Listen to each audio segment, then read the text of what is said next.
Well, good morning. It's about 6:45 on this Friday morning. I'm Avi Hannon. And I'm Ethan Foreman. Nick has the morning off. So, Ethan, it's looking fairly wet outside, a little rainy. Are we going to see that sun at all pop up out today?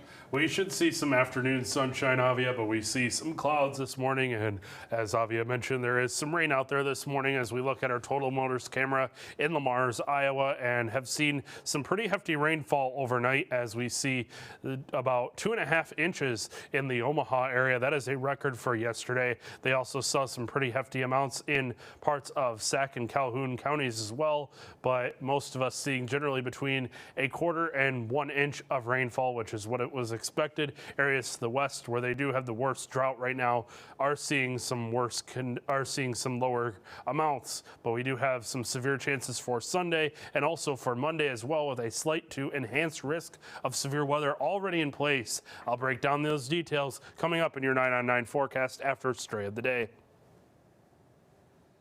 Well, thank you, Ethan. And the state of Iowa is celebrating its sister state relationship with China's Hebei province. During a ceremony for the World Food Prize yesterday, former U.S. ambassadors Terry Branstad and Kenneth Quinn stressed the importance of maintaining friendships even as the trade war continues. However, the retired officials still have their concerns over the tariffs.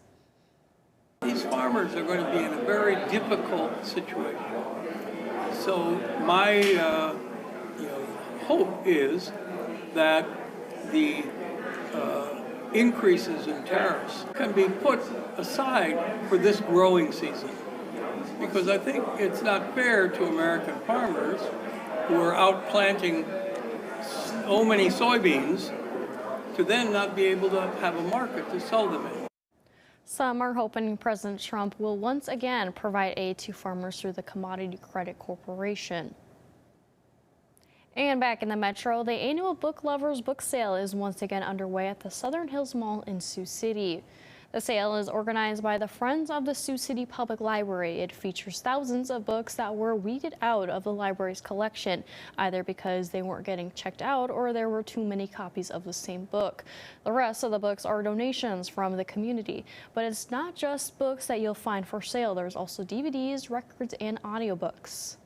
We get people from all over that travel to come. We get book collectors, we get moms, we get teachers, we get grandmas, we get those who just love books, people looking to escape, people looking to learn. You're going to find just lots of reasons to be here. There's still plenty of time to stop by. Doors open today at 4 p.m. and tomorrow at 10 a.m. with the sale lasting through next Saturday. That's May 3rd. Meanwhile, if you have a number 9 birthday coming up, Case and I would love to help you celebrate. We're celebrating the 9s each week right here on Good Day Siouxland. If you or a loved one is turning 9, 99, or any 9 in between, we want to hear about it. Every Thursday morning, we share our list of birthday shout-outs. And next week, one lucky person will take home a prize from Pizza Ranch. If you'd like to be featured, just go to SiouxlandProud.com and click on Celebrating the 9s under the Contest tab to enter by Tuesday at noon. Well, Ethan, it's time to meet today's Story of the Day. Every day we share a pet picked up by Sioux City Animal Adoption and Rescue who's waiting to go home. That's right, Avia, and this is Boba, a 6 to 9 month old female short hair orange tabby kitten. She was found on the 2000 block of Everett Street. The rescue says she's a gentle cat that has tons of energy and loves to run and play. She's also just as sweet as a cup of bubble tea, which is how she got her name. Bova will be available for adoption starting on Sunday, April 27th. If you've lost your pet, you're looking to adopt, or you'd like to sponsor a pet for adoption, you can visit the rescue's website.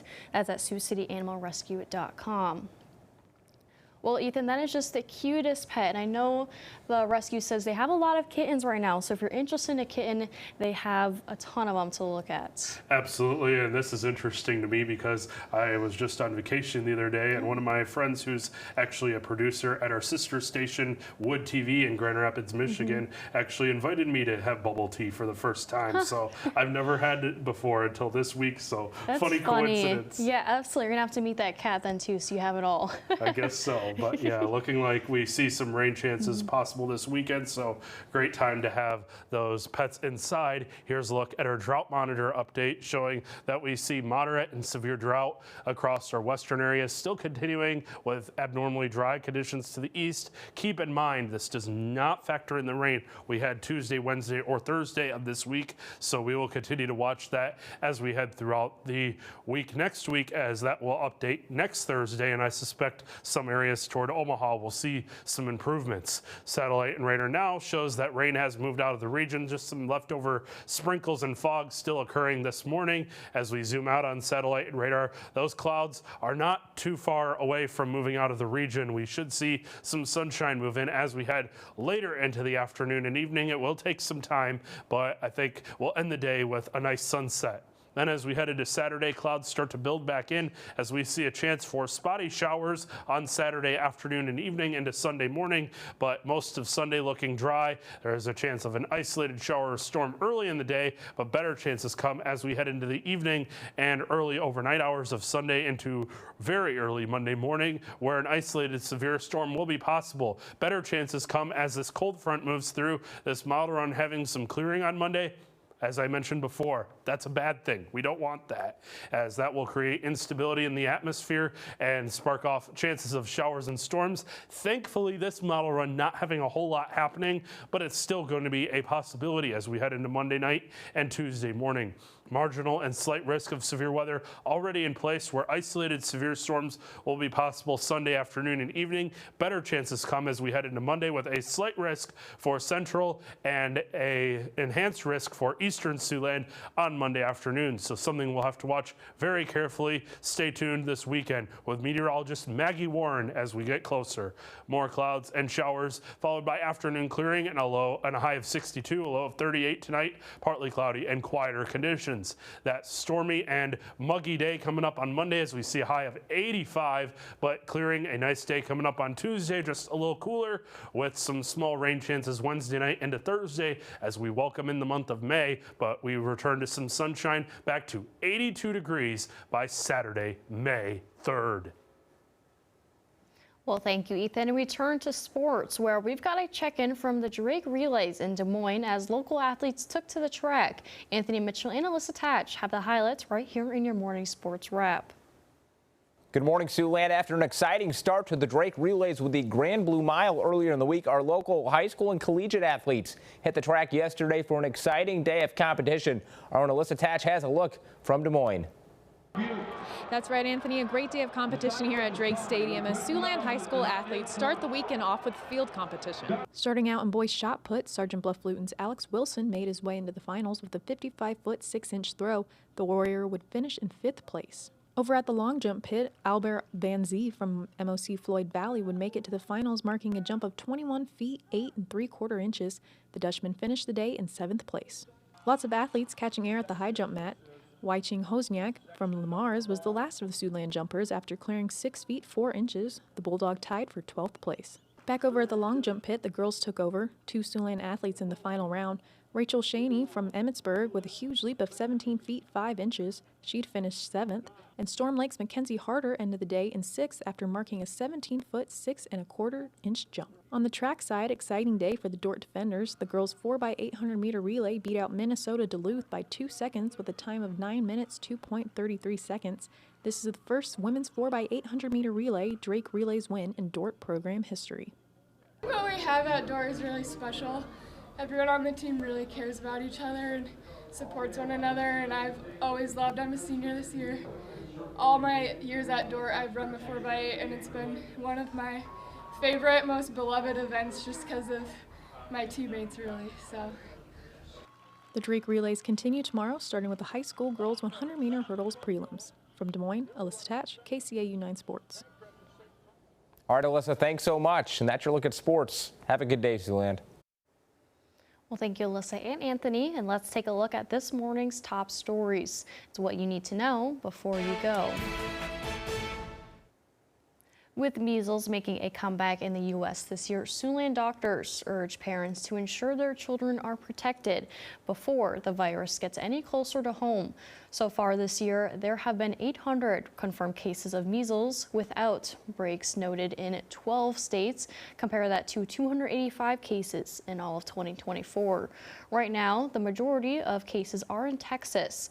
There haven't been any cases confirmed in any of the Siouxland states yet, but there was a recent diagnosis in Illinois.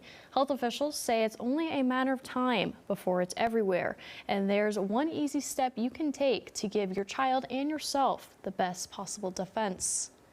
You got to get vaccinated. It's safe, it's effective. So we at Unity Point encourage people to all vaccinate their children, and if as adults they haven't been vaccinated, adults can get vaccinated as well. Out of this year's measles cases, 96% of patients are either unvaccinated or their vaccination status is unknown. That's according to the CDC. If you have any concerns over vaccines, you should talk to your primary care doctor. And meanwhile, a leaked report shows funding for the U.S. Department of Health and Human Services could be cut by 1/3. That's led to concerns at Iowa organizations dedicated to helping people with disabilities. Shock, I think, was our first reaction. And yeah, just a little bit hurt too, I think, because I feel like it's almost an attack against people with disabilities. According to reports from the Washington Post, DHS is planning a $40 million budget cut that would force the elimination of the Iowa Developmental Disabilities Council, Disability Rights Iowa, and the Iowa University Center for Excellence in Developmental Disabilities. To not have someone who could independently go in and make sure that people are being treated with dignity, respect, and safety is a huge concern for people's lives. I think about school kids receiving services through something like Head Start or special ed services through Disability Rights Iowa. There's just so many potential things that would be cut. Advocates for people with disabilities encourage Siouxlanders to reach out to their senators and representatives to urge them to preserve DHS funding. And staying in Iowa, the state's Volunteer Hall of Fame inducted its newest members. That was at a ceremony yesterday afternoon. 6 people and organizations were honored. Among them is Doris Lemker of Marshalltown in central Iowa. She's worked as a volunteer at the Iowa Veterans Home since 1999. That's 34 years of giving back. It's also more than 40,000 hours of volunteer work, more than any other volunteer in the veteran home's history. What they've done may not always make headlines, but it's changed lives, it's lifted burdens, and it's brought hope where it's needed most. And in doing so, they've reminded us that one person can make a difference. The Iowa Volunteer Hall of Fame includes more than 200 people and organizations. Finally, Siouxland's best and brightest gathered to celebrate their upcoming graduations at KCAU-9's 42nd annual Best of the Class. A total of 105 valedictorians from across the 3 Siouxland states were invited to yesterday's event at the Orpheum Theater. The soon-to-be graduates we spoke with all have plans for their future. I plan to attend the University of Iowa to study in marketing, and I'm really excited just to experience new things and go to a university and meet a lot of new people and gain a lot of new experiences. Next year, I plan on attending the University of South Dakota, and I hope to study either English or creative writing or a combination of both, and one day I hope to be like an editor for a publishing company. KCAU-9 started Best in the Class back in 1983 to recognize the academic excellence of Siouxland students.